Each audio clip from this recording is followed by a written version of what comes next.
Hi hello friends, ഞാൻ ഇന്ന് പറയുന്ന യൂട്യൂബിനെ പറ്റിയുള്ളൊരു വീഡിയോ ആണ്. നമ്മളെല്ലാവരും യൂട്യൂബിൽ വീഡിയോസൊക്കെ സെർച്ച് ചെയ്യുമ്പോൾ വലത് ഭാഗത്തായിട്ട് ഒരു എംബ്ലം കാണാറില്ലേ? ഇതുപോലത്തെ ഒരു എംബ്ലം, അതായത് സബ്സ്ക്രൈബ് ബട്ടൺ. ഈ സബ്സ്ക്രൈബ് ബട്ടൺ കാണുമ്പോൾ പല ആളുകളും അതിൽ സെർച്ച് ചെയ്യും. അപ്പം അത് സെർച്ച് ചെയ്യുമ്പോൾ സബ്സ്ക്രൈബേഴ്സ് കൂടും. ഈ സബ്സ്ക്രൈബ് ബട്ടൺ, അതായത് സബ്സ്ക്രൈബ് ലോഗോ എങ്ങനെയാണ് നമ്മുടെ ഫോണിലും, അതായത് നമ്മുടെ ചാനലിലും നമ്മുടെ വീഡിയോയിലും എങ്ങനെയാണ് സെറ്റ് ചെയ്യുക എന്നുള്ള പറ്റിയുള്ള വീഡിയോ ആണ് ഞാൻ നിങ്ങൾക്ക് പറഞ്ഞു തരുന്നത്. അപ്പോൾ വീഡിയോയിലേക്ക് കടക്കുന്നതിന് മുമ്പ് എല്ലാവരും ഈ ചാനൽ സബ്സ്ക്രൈബ് ചെയ്യുക. അതുപോലെ തൊട്ടപ്പുറത്ത് തന്നെ ബെല്ലൈക്കൺ ഉണ്ടാവും, അതും ഒന്ന് ക്ലിക്ക് ചെയ്യുക. അങ്ങനെ ക്ലിക്ക് ചെയ്താൽ ഞാനിടുന്ന എല്ലാ വീഡിയോസും ഫസ്റ്റ് നോട്ടിഫിക്കേഷനായിട്ട് നിങ്ങൾക്ക് കാണിക്കുന്നതാണ്. ഇതിനായി നിങ്ങൾ ആദ്യം ചെയ്യേണ്ടത് ക്രോം ഓപ്പൺ ചെയ്യലാണ്. ക്രോം ഓപ്പൺ ചെയ്ത് സെർച്ച് ഓപ്ഷനിൽ പോയിട്ട് സബ്സ്ക്രൈബ് ലോഗോ എന്ന് അടിക്കുക. സബ്സ്ക്രൈബ് ലോഗോ കൂടെ നിങ്ങൾ PNG ടൈപ്പ് ചെയ്ത് അത് സെർച്ച് ചെയ്യുക. അങ്ങനെ സെർച്ച് ചെയ്ത് കഴിഞ്ഞാൽ ബാക്ക്ഗ്രൗണ്ട് റിമൂവറായിട്ട് വന്നിട്ടുള്ള, അതായത് ബാക്ക്ഗ്രൗണ്ട് PNG രൂപത്തിൽ വന്നിട്ടുള്ള സബ്സ്ക്രൈബ് ലോഗോകൾ കൂടുതൽ കാണാം. അത് കൂടുതൽ കാണാനായിട്ട് നിങ്ങൾ ഇമേജ് എന്ന ഓപ്ഷൻ തൊട്ടടുത്ത് ഓൾ ഇമേജിൽ ക്ലിക്ക് ചെയ്ത് കഴിഞ്ഞാൽ കൂടുതൽ സബ്സ്ക്രൈബ് ലോഗോകൾ ഇതിൽ കാണാൻ കഴിയും.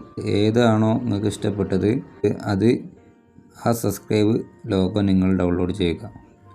ഡൗൺലോഡ് ചെയ്യാൻ വേണ്ടി സബ്സ്ക്രൈബ് എന്ന ഈ ഇമേജിൽ ഒന്ന് ക്ലിക്ക് ചെയ്ത് കഴിഞ്ഞാൽ ഡൗൺലോഡ് ഇമേജ് എന്നുള്ള ഓപ്ഷൻ കാണാം. ഇനി നമുക്ക് അടുത്തതായിട്ട് എടുക്കേണ്ടത് ക്രോമാണ്. ക്രോമിൽ യൂട്യൂബ് സ്റ്റുഡിയോ എന്നുള്ള ഓപ്ഷൻ ക്ലിക്ക് ചെയ്യുക. അതായത് യൂട്യൂബ് സ്റ്റുഡിയോ നിങ്ങൾ ടൈപ്പ് ചെയ്തിട്ട് അതിൽ യൂട്യൂബ് സ്റ്റുഡിയോ ലോഗിൻ എന്നുള്ള ഓപ്ഷൻ ഉണ്ടാവും, അതിൽ ക്ലിക്ക് ചെയ്യുക. യൂട്യൂബ് സ്റ്റുഡിയോ നമ്മൾ ഓപ്പൺ ആക്കി കഴിഞ്ഞാൽ യൂട്യൂബിൻ്റെ ഇടത് ഭാഗത്തായിട്ട് കസ്റ്റമൈസേഷൻ, അതായത് എന്നുള്ള ഓപ്ഷൻ ക്ലിക്ക് ചെയ്തതിന് ശേഷം ബ്രാൻഡിങ് എന്നുള്ള, അതിൽ ലേഔട്ട്, ബ്രാൻഡിങ്, ബേസിക് ഇൻഫോ, അതിൽ ബ്രാൻഡിങ് എന്നുള്ള ഓപ്ഷൻ ക്ലിക്ക് ചെയ്യുക. ബ്രാൻഡിങ് എന്ന ഓപ്ഷൻ എടുത്ത് നേരെ താഴേക്ക് സ്കോർ ചെയ്ത് കഴിഞ്ഞാൽ വീഡിയോ വാട്ടർമാർക്ക് എന്ന ഓപ്ഷൻ കാണാം. അതിൽ അപ്ലോഡ് എന്നുള്ള ക്ലിക്ക് ചെയ്ത് കഴിഞ്ഞാൽ നിങ്ങൾ നേരത്തെ ഡൗൺലോഡ് ചെയ്ത് വെച്ച ഈ സബ്സ്ക്രൈബ് ലോഗോ ഇതിലേക്ക് ആഡ് ചെയ്യുക. ഈ അപ്ലോഡ് എന്ന് ക്ലിക്ക് ചെയ്ത് കഴിഞ്ഞാൽ നേരെ ഗാലറിയിലേക്കായിരിക്കും പോകുന്നത്. അവിടെ നിന്ന് ആ സബ്സ്ക്രൈബ് ലോഗോ ബട്ടൺ ചെയ്ത് ഇതിലേക്ക് ആഡ് ചെയ്യുക. അങ്ങനെ സബ്സ്ക്രൈബ് ലോഗോ ബട്ടൺ ഇതിൽ ആഡ് ചെയ്തിട്ടുണ്ട്. ഇനി ഡൺ എന്നുള്ള ഓപ്ഷൻ ക്ലിക്ക് ചെയ്യുക. ഡൺ എന്നുള്ള ഓപ്ഷൻ ക്ലിക്ക് ചെയ്തതിന് ശേഷം ഡിസ്പ്ലേ ടൈം എന്നുള്ള ഓപ്ഷന് മുകളിൽ കാണാം. ഒന്നാമത്തേത് എൻഡ് ഓഫ് വീഡിയോ എന്ന് പറഞ്ഞാൽ അവസാനം മാത്രം ഈ video watermark subscribe logo button മാത്രം കാണിക്കൊള്ളും. രണ്ടാമത്തേതായിട്ടുള്ളത് സ്റ്റാർട്ട് ടൈം, അതായത് സ്റ്റാർട്ടിങ്, അതായത് നമ്മൾ ഈ വീഡിയോ സ്റ്റാർട്ട് ചെയ്യുന്ന സമയത്ത് മാത്രമേ സബ്സ്ക്രൈബ് ലോഗോ ബട്ടൺ കാണിക്കുള്ളൂ. മൂന്നാമത്തേതുള്ള ഓപ്ഷനാണ് ഞാൻ ക്ലിക്ക് ചെയ്യുന്നത്.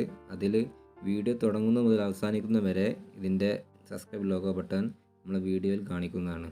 ഇത് ചെയ്തതിന് ശേഷം മുകളിൽ പബ്ലിഷ് എന്നുള്ള ഇത് കാണാം. അത് ക്ലിക്ക് ചെയ്ത് കഴിഞ്ഞാൽ നിങ്ങളിടുന്ന എല്ലാ വീഡിയോയിലും subscribe logo button automatically add ആവുന്നതാണ്. അപ്പോൾ എല്ലാവർക്കും ഞാൻ പറയുന്നത് മനസ്സിലായെന്ന് വിചാരിക്കുന്നു.